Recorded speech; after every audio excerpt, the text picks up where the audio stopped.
네, 안녕하세요. 세상을 바라보는 발칙한 시선, 발칙한 경제입니다. 저는 금융을 샅샅이 파헤치자 허윤영입니다.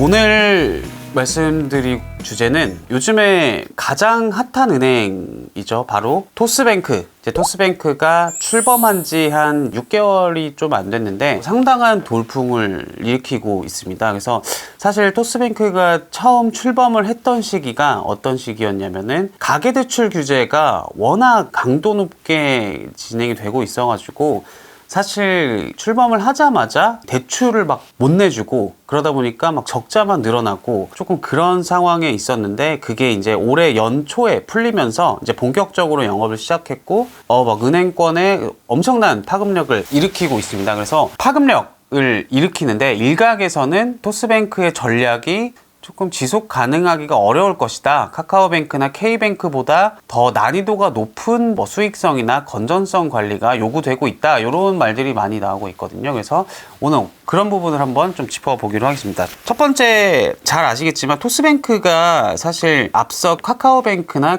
K뱅크와 가장 큰 차이점인 상품을 꼽으라면 바로 연 2% 수시 입출금식 통장이죠. 그래서 이게 단순히 수시 입출금식 통장이 아니라 이자를 1단위로 받을 수 있게끔 이렇게 해놓은 통장이거든요. 그러니까 원래 이자라는 게 한 달에 한 번 이렇게 통장으로 돈이 들어오는 건데 이 토스뱅크 통장을 활용을 하면은 매일 고객이 원할 때 이자를 받을 수 있도록, 이게 첫 번째 포인트고, 두 번째가 이 수시 입출금식 통장의 금리는 원래 낮거든요. 카카오뱅크 같은 경우는 한 0.5%, 카뱅뿐만 아니라 이 시중은행들도 수시 입출금식 통장의 금리가 0%대인데 토스뱅크는 금리가 몇 퍼센트냐?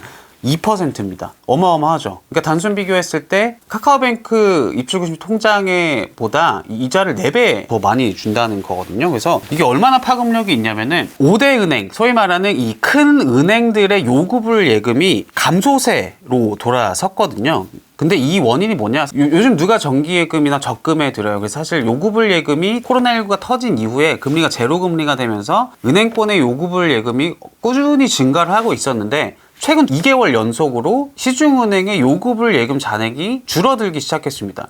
왜 줄어드느냐? 바로 이 토스뱅크의 연 2%를 주는 이 수시 입출금식 통장이 나온 뒤에 이 시중은행 자금을 죄다 빨아들이고 있다. 좀 그런 상태라고 보시면 되겠습니다. 근데 이게 이 수시 입출금식 통장이라는 거에 2% 금리를 내줬다. 이게 어떤 의미냐면은 고객 입장에선 좋죠. 당연히 이 매일 이자를 받을 수도 있고 금리도 내가 내 돈 적금처럼 막 1년 동안 돈이 묶이는 게 아닌데도 그냥 넣다 뺐다 언제든 할 수 있는 통장에 2%의 금리나 주니까 고객 입장에서는 좋은데 문제는 은행 입장에서 역마진으로 나타나고 있다는 거거든요. 그래서 실제로 토스뱅크가 출범 이후 10월, 11월, 12월 지난해 4분기 영업을 한 결과 실적이 어땠냐면은 806억 원의 당기 순손실을 기록한 상태입니다. 그래서 이자 수익으로 312억 원을 거뒀지만 이자 비용으로, 그러니까 여기서 말하는 이자 비용이 뭐냐? 이 토스뱅크 통장을 개설한 고객들에게 준 이자 비용이 424억 원을 지출하면서 대출로 벌어들이는 이자 이익보다 고객들에게 예금으로 주는 이자가 훨씬 많은 상태. 그러다 보니까 당기 순손실을 낸 상태거든요. 근데 이게 사실 K뱅크도 그렇고 카카오뱅크도 그렇고 출범 첫 해에 인터넷은행들이 다 대부분 적자를 봤기 때문에 이게 토스뱅크가 조금 이상하다라고 보기는 어렵습니다. 카카오뱅크 같은 경우도 실제로 연간 단위로 흑자 전환을 한 게 출범 후 한 2년 이후였고 K뱅크 같은 경우는 이제 최근에 흑자 전환이 된 상태거든요. 토스뱅크의 적자, 이게 좀 특별한 일은 아니다. 다만 토스뱅크의 적자가 더 부각이 되는 이유가 아까 제가 말씀드린 것처럼 다른 은행들은 막 0.5%밖에 금리를 안 주는 이 수시 입출금식 통장에 2%나 되는 금리를 얹어주다 보니까 이게 그냥 역마진도 불사하면서 고객을 끌어모으겠다라는 그런 전략이거든요. 이 역마진도 감안하는 이런 토스뱅크의 전략 때문에 이 토스뱅크의 적자가 조금 더 부각이 되는 측면이 있는 것 같습니다. 그래서 토스뱅크가 그렇다면 역마진 이 우려를 불식시키려면 어떻게 해야 되느냐? 답은 하나예요. 중저신용자, 그러니까 중금리 대출을, 그것도 그냥 단순한 중금리 대출이 아니라 수많은 이 중저신용자 고객 중에서 이거를 선별을 해가지고 정말 이 중저신용자 고객은 우리가 영업을 했을 때 이자를 받는데 원리금을 받는데 문제가 없을 것이다 라고 판단되는 중금리 신용자들을 어마어마하게 많이 확보를 해야지 이 역마진 우려가 잠재워질 것으로 보이는데, 문제가 아시다시피 인터넷 은행들 카카오뱅크나 K뱅크 그리고 토스뱅크가 정부에서 준 미션이 있잖아요. 바로 이 중저신용자 대출 비중을 확 늘려라, 이게 미션인데, 토스뱅크 뿐만 아니라 카카오뱅크, K뱅크도 이 부분에서 고전을 면치 못하고 있는 상황이라는 게 좀 문제예요. 그래서 여기서 고전을 면치 못하고 있다라는 의미를 하면은 중저신용자 대출을 막 늘리기 시작한 뒤부터 수익성, 건전성이 실제로 떨어지고 있는 상태다 라고, 그런 의미거든요. 실제로 카카오뱅크 같은 경우는 굉장히 극단적인 전략을 쓰면서 중저신용자를 확보를 하고 있거든요. 그래서 아시다시피 고신용자 대출을 아예 막은 상태입니다. 중저신용자 비중을 높이려면은 가장 효과적인 게 고신용자 대출을 주면서 중저신용자 대출을 같이 늘리면은 더 훨씬 많은 그 분자를 확보해야 되기 때문에 카카오뱅크가 판단한 거는, 그러면 우리 고신용자들한테는 영업을 안 하겠다, 대신 중저신용자들한테만 집중하겠다, 좀 이런 전략을 사용을 하고 있거든요. 그래서 이론상 보면은 중저신용자 대출이 늘어나면은 어떤 의미냐, 중금리 대출이 많이 늘어나는 거잖아요. 그러면 은행이 벌어들이는 이자 수익도 당연히 늘어나기 때문에 수익성이 개선이 돼야 되는데, 카카오뱅크는 수익성이 아까 말씀드렸다시피 꺾이고 있는 상태다. 이게 어떤 의미냐, 카카오뱅크가 활용하고 있는 자체 신용평가 모델이 유효하지 않은 거 아니야? 이런 의문들이 시장에서 나오고 있거든요. 실제로 지난해 4분기에 카카오뱅크의 영업이익 경비율, 이거를 CIR이라는 지표라고 하는데, 이게 54%를 기록을 했습니다. 2분기에는 37.3%, 3분기에는 40%, 그리고 4분기에 54%까지 올랐거든요. 이 CIR이 어떤 의미냐면은, 그러니까 은행의 총 영업이익 중에 판관비, 그러니까 차지하는 비중으로 이 비율이 낮을수록 은행이 그 영업을 잘하고 있구나, 경영을 잘하고 있구나 라고 판단을 할 수 있는 지표인데, 카카오뱅크 같은 경우는 고신용자 대출을 아예 막고 중저신용자 대출에 올인을 한 뒤로 CIR 지표가 상승세에 있다, 경영 효율성이 점점 떨어지고 있는 상태다. 그러다 보니까 증권가에서도 그렇고 좀 주가 측면에서도 그렇고 좀 아직 카카오뱅크도 이 신용평가 모델이 정말 이 양질의 중금리 대출을 찾을 수 있는 어떤 그런 걸 증명을 해야 되는 거 아니냐, 이거를 좀 숙제다라고 분석을 하고 있거든요. 또 대손 비용률, 그 중저신용자 대출 비중을 늘리면은 당연히 은행 입장에서 리스크가 큰 분들을 고객으로 이렇게 끌어오는 거기 때문에 자연스럽게 대손 비용도 올라갈 수밖에 없거든요. 카카오뱅크 같은 경우는 대손 비용률이 지난해 4분기 0.51%였는데 이게 작년 1분기에 0.2%에 불과했어요. 그러니까 중저신용자 대출을 늘린 시점부터 대손 비용이 늘어나고 있고, 방금 말씀드린 영업이익 경비율, 그러니까 영업이익에서 차지하는 비용의 비중이 점점 높아지고 있는 상태다. 이게 바로 중저신용자 대출을 확보한 뒤에 벌어지고 있는 일들이다 라고 보시면 될 것 같습니다. 그래서 중저신용자 대출을 늘리는데 판관비가 많이 오르고 그 다음에 대손 비용도 오른다. 이게 어떤 의미냐, 아직 대안신용평가 모델이 충분하지 않은 거 아니냐. 그래서 시장에서 투자자분들이 기대하는 높은 수익성과 중저신용자 대출 비중 확대를 동시에 충족시키기에는 너무나 어려운 미션 아니냐, 좀 이런 분석이 나오고 있습니다. 그래서 이 카카오뱅크의 사례를 통해서 그렇다면 이 토스뱅크가 양질의 중저신용자 대출을 과연 확보할 수 있을까? 요게 이제 첫 번째 관건인데, 물론 아직 토스뱅크 같은 경우는 출범한 지 이제 5개월밖에 안 된 상태여서 이 회사의 신용평가 모델이 제대로 돌아가고 있는지 이거를 말하기에는 아직 이른 시점이긴 합니다. 근데 확실한 거는 토스뱅크의 경우 카카오뱅크나 K뱅크보다 중저신용자 대출을 확보하는 과정에서 더 높은 난이도의 건전성 관리 그리고 수익성 관리가 요구되고 있는 상황이라는 점입니다. 왜 더 높은 난이도의 그 관리가 필요하냐? 첫 번째로 토스뱅크는 중저신용자 대출 목표치 비중 자체가 카뱅이나 K뱅보다 훨씬 높습니다. 그래서 올해 토스뱅크는 42% 그리고 내년 44%까지 중저신용자, 그러니까 대출 포트폴리오에서 중저신용자 대출을 절반 가까이 채우겠다. 이게 엄청나게 공격적인 목표치거든요. 카카오뱅크나 K뱅크 같은 경우는 한 30%대를 목표치로 제시를 했는데 토스뱅크는 이보다 한 10%포인트나 더 높은 목표치를 제시한 상태라 단순히 어쨌든 절대 규모를 늘려야 되니까 토스뱅크가 카카오뱅크나 K뱅크보다 더 건전성 관리가 어려울 수밖에 없는 거죠. 그리고 두 번째가 아시다시피 이 인터넷 은행들 카카오뱅크, K뱅크가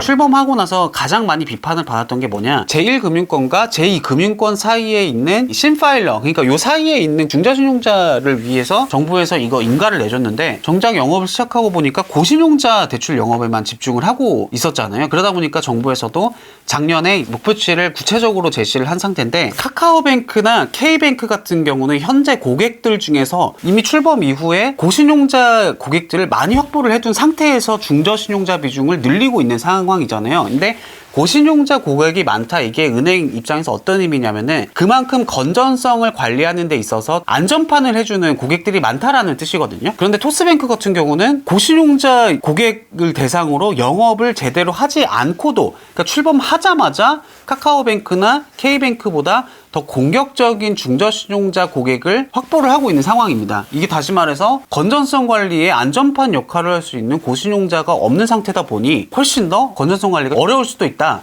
좀 그렇게 볼 수가 있는 상황입니다. 그 두 번째로 토스뱅크가 중저신용자 대출 확보 과정에서 더 어려운 게 처음에 말씀드렸던 핵심 상품, 연 2%를 주는 이 수시 입출금식 상품이 일각에서는 대출 확보에 있어서 걸림돌이 될 수도 있는 거 아니냐, 이런 분석도 나오고 있거든요. 왜냐면은 이 수시 입출금식 통장이라고 하면은 언제든 빠져나갈 수 있는 돈이잖아요. 정기예금 아니면은 적금 같은 경우는 예를 들어서 1년 동안 매달 얼마씩 돈을 입금을 하겠습니다 라고 은행과 약속을 한 상품인 반면에 이 수시 입출금식 통장은 그런 게 없어요. 그냥 내가 필요할 때 넣었다가 빼고 이런 통장이다 보니까 이게 은행 입장에서 어떤 의미냐, 유동성 관리가 쉽지가 않다는, 그래서 여기서 말하는 유동성 관리가 뭐냐면은 은행의 기본적인 영업 구조가 확보한 예금, 적금 이걸 가지고 고객들한테 대출을 해주는 구조잖아요. 근데 일반 은행 같은 경우는 정기예금이나 적금도 꽤나 있기 때문에 이 고객들의 정기예금 1년, 2년 안에 뭐 얼마나 돈이 빠져나오고 들어갈지 예측이 되기 때문에 이 예측을 토대로 이 정도의 대출을 해도 우리가 유동성 관리에 문제가 없겠다라고 판단을 하기 쉬운데 토스뱅크 같은 경우는 예금 상품이 딱 하나, 그것도 수시 입출금식 통장이기 때문에 수시 입출금식 통장을 통해 들어온 돈만큼 대출을 해줬다가는 미스매칭이 될 수도 있는 거예요. 이거를 전문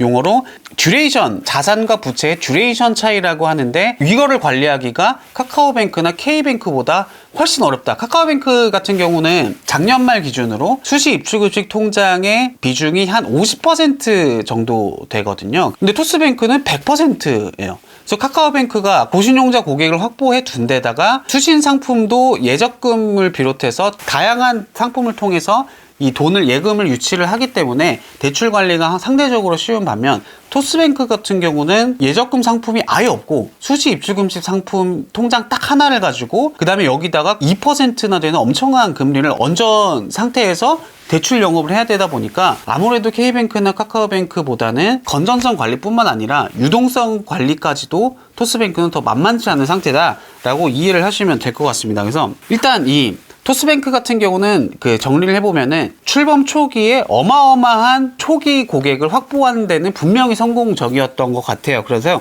근데 앞으로 이 과제가 뭐냐, 유동성 관리, 부채와 자산의 만기를 최대한 맞물려서 가져가면서 동시에 중저신용자 대출도 확보를 하면서 대손 부담도 좀 관리를 해야 되고 여기에 더해서 입출금식 통장 주력 상품 하나다 보니까 유동성 관리까지 해야 되는 굉장히 어려울 수도 있는 과정이라는 거죠. 그래서 중저신용자 대출을 늘리면서 건전성을 관리해 나가는 거는 토스뱅크뿐만 아니라 카카오뱅크랑 K뱅크도 풀어나가야 되는 인터넷 은행 세 곳의 공통적인 숙제입니다. 그런데 토스뱅크 같은 경우는 연 2% 수시 입출금식 통장을 주력 상품으로 내세우다 보니까 건전성 관리에 더해서 유동성 관리까지 해야 되는 상황이다. 이 유동성 관리와 건전성 관리 그리고 수익성 관리에 성공하기 위해서는 해답은 딱 하나, 바로 양질의 중저신용자 대출을 확보해야 된다. 그런데 카카오뱅크의 사례를 봐도 이 양질의 중저신용자 대출을 확보하는 것도 굉장히 만만치 않은 작업이다 라는 상황인 거죠. 그래서 좀 정리를 해보면은 연 2% 수시 입출금식 통장,